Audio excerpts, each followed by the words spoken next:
What shall we? So you were mentioning we should plot and see. Correct. We should plot and see, right? Yeah. So what we'll do, we'll plot for the NPN on the left hand side. Yeah. And first thing I think we plotted was the collector or emitter current as a function of VBE.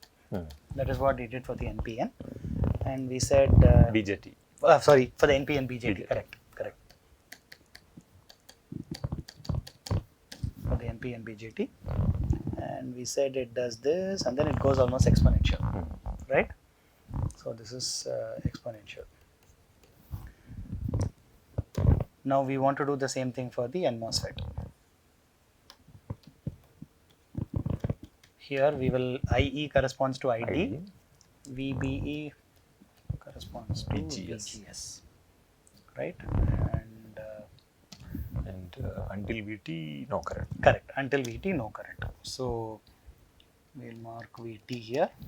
So in this case, the threshold till threshold voltage, there is zero current actually, right? So this is for the N MOSFET. And after that, it is a quadratic dependence. It is some constant times some constant K or beta or what alpha, whatever you want to call it, constant times VGS minus VT the whole squared. So it's a parabola.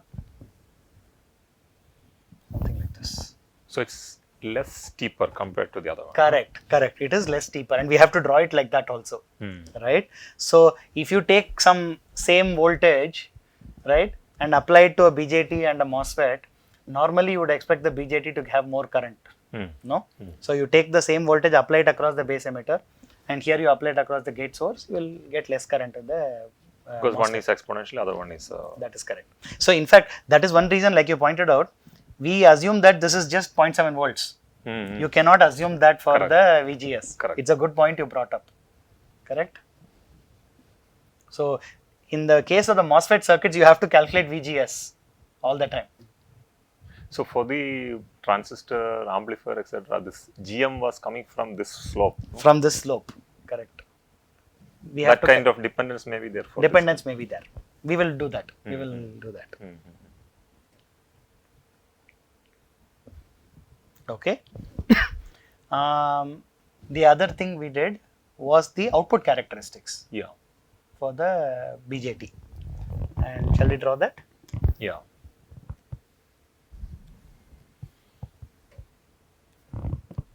So we also plotted IE or IC as a function of VCE. Correct.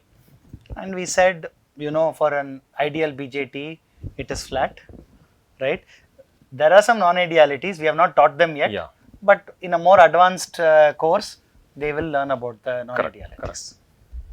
So, and we said that in the forward active region, you will get a bunch of curves like this for different VBEs. And we know this is an exponential relationship, right? So you'll get a whole bunch of curves, no? Yeah. Like this. Increasing VBE. In fact, you will only go till 0.7, right? Or 0.75, 0.8, not much more. So the thing is, all of those curves we said ended up, you know, it's a passive device. Correct. It will end up going into the third quadrant. Yeah. That's what we said. And for the BJT, it looks something like this. Something like this. So for different VBEs, the currents we get, right? So you can say IE1, IE2, IE3 or IC1, IC2, IC3 and so on, right? So here VDS. VDS. That's the one we are changing. Correct. So we want to plot ID as a function of VDS. Yeah. And so it will again be constant. It will again be constant. Correct. Like you can equation, see that yeah. For both PMOS and NMOS, it is not a function of VDS at all. Yeah. So we do expect that, except like you pointed out, I think when we drew the BJT also, these curves will be slightly more separated out because it's a quadratic.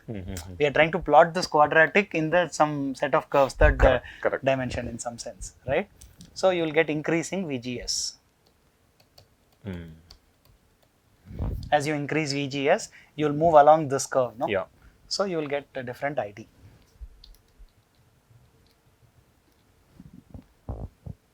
And similarly, we also said if the drain voltage becomes less than Vg minus Vt, then it will go into the linear region. Correct. That also we have to draw. And because here we said that the BJT went into saturation, right, from the forward active region. So this is your, so maybe I'll show it here. So this is your forward active region, right? And for us, this is your saturation. Yeah. That is where we want to use it as a good amplifier. And one important thing we have to tell the students, just like the BJT is actually a passive device, it does not produce power, no? Huh? Yeah. So just MOSFET also doesn't produce any power, right? Correct. Correct. You have to power them. You have to power them. You have to apply DC bias, and then you'll need to try to build an amplifier for a sinusoid. Correct. So same way, the characteristics will be restricted to the first quadrant and the third quadrant.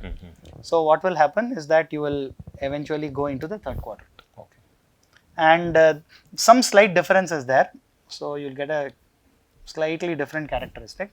Here everything merged into almost one line, and then it goes into the third quadrant. Here it is slightly different. That's because it's I need to get different resistor values. You need to get different resistor values. That as is per the equation. Yeah. As per the equation. Correct. So for different VGS minus VT, you will get a different resistor. Correct. So this is a device. I mean, it's a voltage controlled current, something like that. Yes. This is almost like a voltage controlled current source. Yeah. Correct. The saturation region. The saturation region. That's right.